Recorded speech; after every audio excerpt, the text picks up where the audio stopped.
Good morning students. इस video के माध्यम से हम लोग सब्जेक्ट एंड प्रेडिकेट यानी बेसिक इंग्लिश ग्रामर के अंतर्गत सेंटेंस के जो दो पार्ट होते हैं सब्जेक्ट और प्रेडिकेट उसके विषय में अध्ययन कर रहे हैं। सब्जेक्ट क्या होता है, सब्जेक्ट के पार्ट्स कितने होते हैं, इसके विषय में पहले जानकारी दी जा चुकी है। यहाँ प्रेडिकेट पार्ट चल रहा है, पार्ट्स ऑफ प्रेडिकेट, जिसमें इसके पहले समझाया गया कि कुछ ऐसे वाक्य होते हैं जिसमें सब्जेक्ट के बाद वर्ब आता है, वर्ब के बाद ऑब्जेक्ट आता है। ऑब्जेक्ट दो तरह का हो सकता है, direct object, indirect object. Direct indirect object रखने का पोजीशन क्या होता है, इसके संबंध में जानकारी दी। कुछ ऐसे वाक्य होते हैं जिसमें वर्ब के बाद ऑब्जेक्ट आता है लेकिन ऑब्जेक्ट अकेले अर्थ पूरा नहीं करता, ठीक, तो उसके अर्थ को पूरा करने के लिए कॉम्प्लीमेंट आता है। कॉम्प्लीमेंट नाउन भी हो सकता है, नाउन फ्रेज भी हो सकता है, एडजेक्टिव हो सकता है, एडजेक्टिव फ्रेज भी हो सकता है। उसके स्थान पर कोई पार्टिसिपल हो सकता है, यानी यह कॉम्प्लीमेंट ऑब्जेक्ट कॉम्प्लीमेंट कहलाता है। अब यहां जो है वह दर्शाया जा रहा है कि कॉम्प्लीमेंट यानी ऑब्जेक्ट के बाद नाउन और नाउन फ्रेज तो आपने देखा इसके पहले वाले वीडियो में, यानी कुछ ऐसे वाक्य भी होते हैं जिनकी बनावट होती है कि सब्जेक्ट के बाद वर्ब आता है, वर्ब के बाद ऑब्जेक्ट आता है, लेकिन ऑब्जेक्ट अकेले अर्थ पूरा नहीं करता।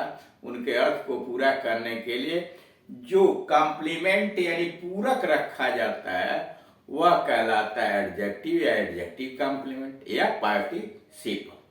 नाउन और नाउन फ्रेज कॉम्प्लीमेंट के रूप में आता है, इसके पहले वाले वीडियो में विस्तृत रूप से समझाया जा चुका है। यहां है एडजेक्टिव, एडजेक्टिव फ्रेज और पार्टिसिपल। वही दिया note parts of predicate, note number 8। कुछ वाक्यों में प्रेडिकेट पार्ट्स विधेय, भाग, वर्ब, ऑब्जेक्ट तथा कॉम्प्लीमेंट से मिलकर बना होता है। कॉम्प्लीमेंट कहते क्या है इसको? कॉम्प्लीमेंट का मतलब पूरक। जब किसी वाक्य के अंतर्गत वर्ब अकेले अर्थ पूरा नहीं कर पाती है तो उसके अर्थ को पूरा करने के लिए नहीं, सब्जेक्ट की और व्याख्या करने के लिए कोई शब्द रखा जाता है जो पूरक कहलाता है। कभी कभी कुछ ऐसी क्रियाएं होती हैं कि उनके बाद ऑब्जेक्ट आता है लेकिन ऑब्जेक्ट भी अकेले अर्थ पूरा नहीं कर पाता तो उसके अर्थ को पूरा करने के लिए कॉम्प्लीमेंट रखा जाता है, उसे कॉम्प्लीमेंट सब्जेक्ट या ऑब्जेक्ट कॉम्प्लीमेंट कहते हैं। यहां जो दिया हुआ है वह वर्ब, ऑब्जेक्ट तथा ऑब्जेक्ट कॉम्प्लीमेंट की बात हो रही है, यानी वाक्य में ऑब्जेक्ट आएगा लेकिन वो अपना अर्थ पूरा नहीं करता। जैसे इन वाक्यों का अर्थ केवल ऑब्जेक्ट से पूरा नहीं होता। करा इन वाक्यों का अर्थ केवल ऑब्जेक्ट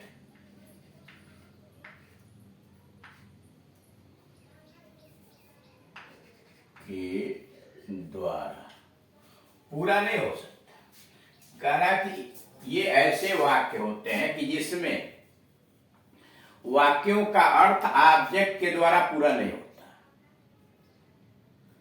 इसलिए ऑब्जेक्ट के साथ कॉम्प्लीमेंट यानी पूरक नाउन या नाउन फ्रेज लगाना पड़ता है, यानी इनके साथ अर्थ को पूरा करने के लिए कोई नाउन या नाउन फ्रेज पूरक के रूप में लगाया जा सकता है। इसका उदाहरण पहले यह दिया गया, जैसे ही केम वह आया था,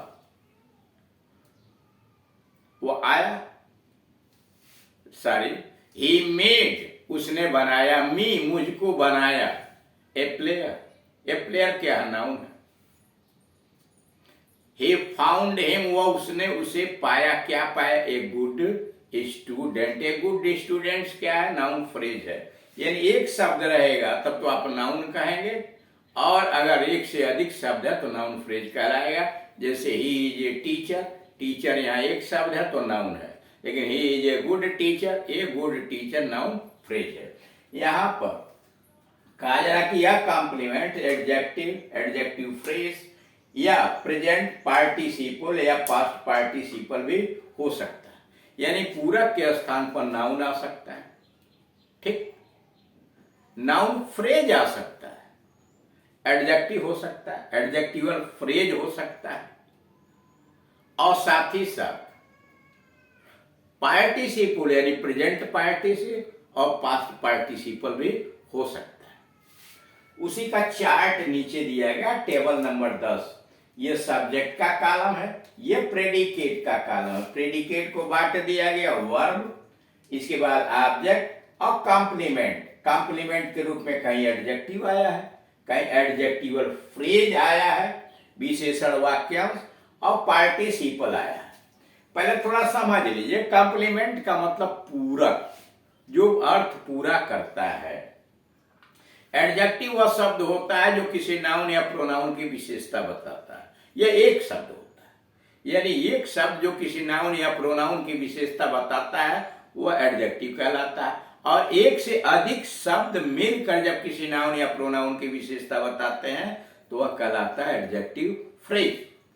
तो कॉम्प्लीमेंट के रूप में नाउन हो सकता है, नाउन फ्रेज हो सकता है, एडजेक्टिव हो सकता है, एडजेक्टिव फ्रेज हो सकता है। क्लियर?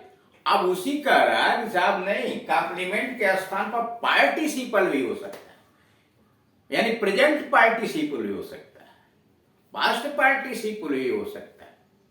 जैसे आई फाउंड, मैंने पाया, हिम उसको पाया। हिम हो गया ऑब्जेक्ट, क्या पाया? वरीड। वरीड क्या है? वरी का थर्ड फॉर्म है चिंतित पाया। यह क्या है? Past participle.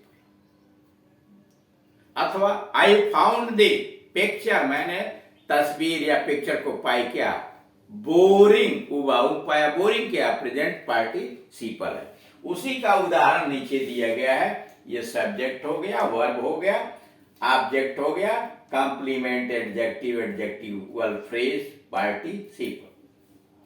जिसमें पहला आई थिंक, मैं सोचता हूं, मैं मानता हूं, मैं समझता हूं। क्या? माई सर्वेंट, अपने नौकर को क्या समझते हैं? वेरी सिंसियर, बहुत ईमानदार। वेरी सिंसियर, बहुत ईमानदार। I think my servant very sincere. अब ये दो शब्द है, वेरी सिंसियर, किसको कहेंगे? Adjective phrase. एक शब्द रहता और विशेषता बताने का काम करता तो एडजेक्टिव कहलाता। एक से अधिक शब्द है, विशेषता बताने का काम कर रहा है तो एडजेक्टिवल फ्रेज कहलाएगा। वेरी सिंसियर एडजेक्टिवल फ्रेज है। His reply made me, उसके उत्तर ने मुझे बना दिया, कर दिया। क्या कर दिया? Displeased। Displeased क्या है? Displeased का थर्ड फॉर्म है, पास्ट पार्टिसिपल है और प्रयोग किया गया है यह कॉम्प्लीमेंट के स्थान पर, यानी यहां पूरक क्रिया का थर्ड फॉर्म है, पास्ट पार्टिसिपल है।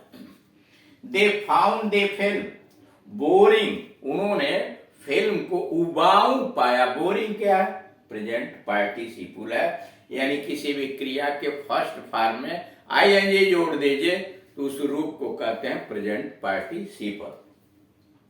चौथा, ही थॉट इट, उसने इसे समझा था। क्या? डिफिकल्ट। डिफिकल्ट कठिन, क्या है? एडजेक्टिव है, यानी पूरक के स्थान पर एडजेक्टिव आया है।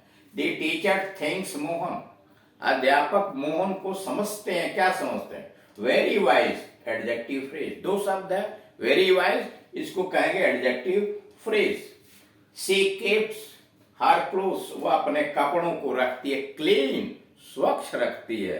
अब यह क्या है? क्लीन। क्लीन जो है एडजेक्टिव है, जो क्लोथ्स की विशेषता बता रहा है और कॉम्प्लीमेंट के स्थान पर आया हुआ है, इसको कहेंगे adjectival phrase. She keeps her clothes clean. Sorry, he made his meaning understood, उसने अपना मतलब समझाया। he made his meaning understood। understood क्या है? understand का थर्ड फॉर्म है, पास्ट पार्टिसिपल है, जो कॉम्प्लीमेंट के स्थान पर आया है। she considers herself very clever, वो अपने आप को बहुत चतुर समझती है। तो considers वर्ब हो गया, herself ऑब्जेक्ट हुआ, very clever एडजेक्टिवल फ्रेज हुआ। अब आगे आइए। तो इस प्रकार से आपने देखा कि कुछ वाक्यों की बनावट ऐसी होती है जो जिनके वर्ब के बाद ऑब्जेक्ट तो आता है, लेकिन ऑब्जेक्ट अकेले अर्थ पूरा नहीं कर पाता। उसके अर्थ को पूरा करने के लिए हमें कोई न कोई शब्द रखना पड़ता है। वो शब्द नाउन हो सकता है, नाउन फ्रेज हो सकता है, एडजेक्टिव हो सकता है, एडजेक्टिवल फ्रेज हो सकता है, पार्टिसिपल हो सकता है। नोट नंबर 9, कुछ वाक्यों में वर्ब के पश्चात एडवर्ब या एडवर्बियल फ्रेज आ सकते हैं। कुछ ऐसे वाक्यों की बनावट होती है जिसमें वर्ब यानी क्रिया के बाद एडवर्ब हो सकता है, एडवर्बियल फ्रेज हो सकता है। जैसे दे वर्क हार्ड, वे मेहनत करते हैं। वर्क क्रिया है, हार्ड क्या, कठोर। वर्क की विशेषता बता रहे, इसको कहेंगे एडवर्ब। वह शब्द जो इंग्लिश में नाउन और प्रोनाउन को छोड़कर अन्य किसी भी पार्ट्स ऑफ स्पीच की विशेषता बताता है, वह कहलाता है adverb. Who plays in the morning, कौन सवेरे खेलता है। इसमें इन द मॉर्निंग प्लेज की विशेषता बता रहा, टाइम बताने के लिए है, समय बताने के लिए, स्थान बताने के लिए, कारण बताने के लिए, उद्देश्य बताने के लिए, तुलना बताने के लिए और शर्त इत्यादि बताने के लिए जो शब्द आता है वह कहलाता है एडवर्ब। एक शब्द होता है तो एडवर्ब कहलाएगा, और दो शब्द होगा तो उसे एडवर्ब फ्रेज कहेंगे। जैसे ही रन्स फास्ट, वो तेज दौड़ता है। फास्ट क्या है, एडवर्ब है। लेकिन अगर कहेंगे ही रन्स वेरी फास्ट, बहुत तेज दौड़ता है, यह एडवर्बियल फ्रेज कहलाएगा। दो शब्द है, वेरी फास्ट। जैसे दे वर्क हार्ड, वह मेहनत करते हैं। हार्ड वर्क की विशेषता बता रहा। Who plays in the morning, he acted very foolishly, उसने काम किया। वेरी फुलिशली क्या है, एडवर्बियल फ्रेज है। उसका चार्ट नीचे दिया गया है, table number 11। Subject, predicate. Predicate के दो भाग बनाए गए हैं, वर्ब है और एडवर्ब है। यह एडवर्बियल फ्रेज है। सी वेंट, वह गई। आवे, दूर चली गई। तो आवे, वेंट की विशेषता बता रहा है, एडवर्ब है, एक शब्द है। Both of them acted very foolishly, उनमें से दोनों ने बहुत मूर्खतापूर्वक काम किया। वेरी फुलिशली दो शब्द है, इसको कहेंगे एडवर्ब फ्रेज है। The cattle were in the field, पशु मैदान में थे। यहाँ क्या इन द फील्ड जो है यह एडवर्बियल फ्रेज है। Who plays in the morning, कौन सवेरे खेलता है, यह भी एडवर्बियल फ्रेज है। शी विल कम बैक, वह वापस आएगी। एडवर्ब बैक अकेला शब्द है, इसको कहेंगे एडवर्ब। यानी कुछ वाक्यों में क्रिया के बाद एडवर्ब आ सकता है, एडवर्ब फ्रेज आ सकता है। नोट नंबर 10, कुछ वाक्यों में प्रेडिकेट वर्ब बी से बनकर बना। प्रेडिकेट में क्रिया बी से बनता है। बी का मतलब प्रेजेंट टेंस में is, are, am, past tense में वाज, वर, और फ्यूचर टेंस के अंतर्गत विल भी या शैल भी हो सकता है। तो वही कह रहा, कुछ वाक्यों की बनावट ऐसी होती है कि प्रेडिकेट पार्ट के अंतर्गत बी के रूप इज, आर, एम, वाज, वर तथा कॉम्प्लीमेंट से मिलकर बनता है। यानी इज, आर, एम, वाज, वर अकेले अगर मुख्य क्रिया के रूप में आती हैं तो यह अपना अर्थ पूरा नहीं करती हैं। इनके अर्थ को पूरा करने के लिए कोई न कोई शब्द रखा जाता है, वह कहलाता है कॉम्प्लीमेंट। जैसे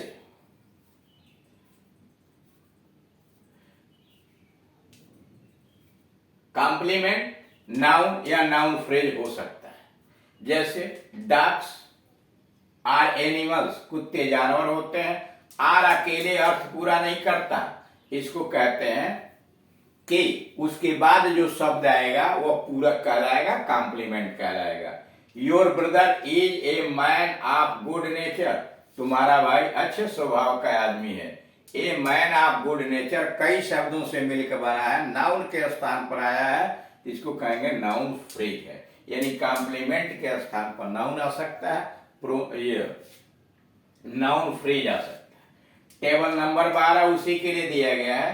प्रेडिकेट, वर्ब, कॉम्प्लीमेंट, नाउन या नाउन फ्रेज, क्रिया आती है, उसके बाद पूरक आता है और पूरक नाउन या नाउन फ्रेज हो सकता है। जैसे वी आर प्लेयर्स, हम खिलाड़ी हैं। प्लेयर्स, वी आर, हम हैं। आर अकेले अर्थ वाक्य का पूरा नहीं करता, उसके अर्थ को पूरा करने के लिए एक शब्द हमने जोड़ा, प्लेयर्स। यह प्लेयर्स एक शब्द है और नाउन है, इसलिए कॉम्प्लीमेंट नाउन है। Cows are very useful animal, गाय बहुत लाभदायक जानवर होती है। वेरी यूजफुल एनिमल्स, 3 शब्द है, इसको कहेंगे नाउन फ्रेज। तीसरा है ही मस्ट बी, उसे अवश्य होना चाहिए। ए गुड टीचर, एक अच्छा अध्यापक, 3 शब्द है, नाउन फ्रेज कहलाएगा। दिस इज ए चेयर, यह एक कुर्सी है। ए चेयर नाउन है। Ram is a student, Ram विद्यार्थी है, यह एक नाउन है। तो इस तरह से आप देख रहे हैं कि प्रेडिकेट पार्ट्स के अंतर्गत वाक्यों की बनावट विभिन्न प्रकार की हो सकती है। इसके पहले वाले वीडियो में विस्तृत रूप से आपको समझाया जाएगा कि ये कॉम्प्लीमेंट होता क्या है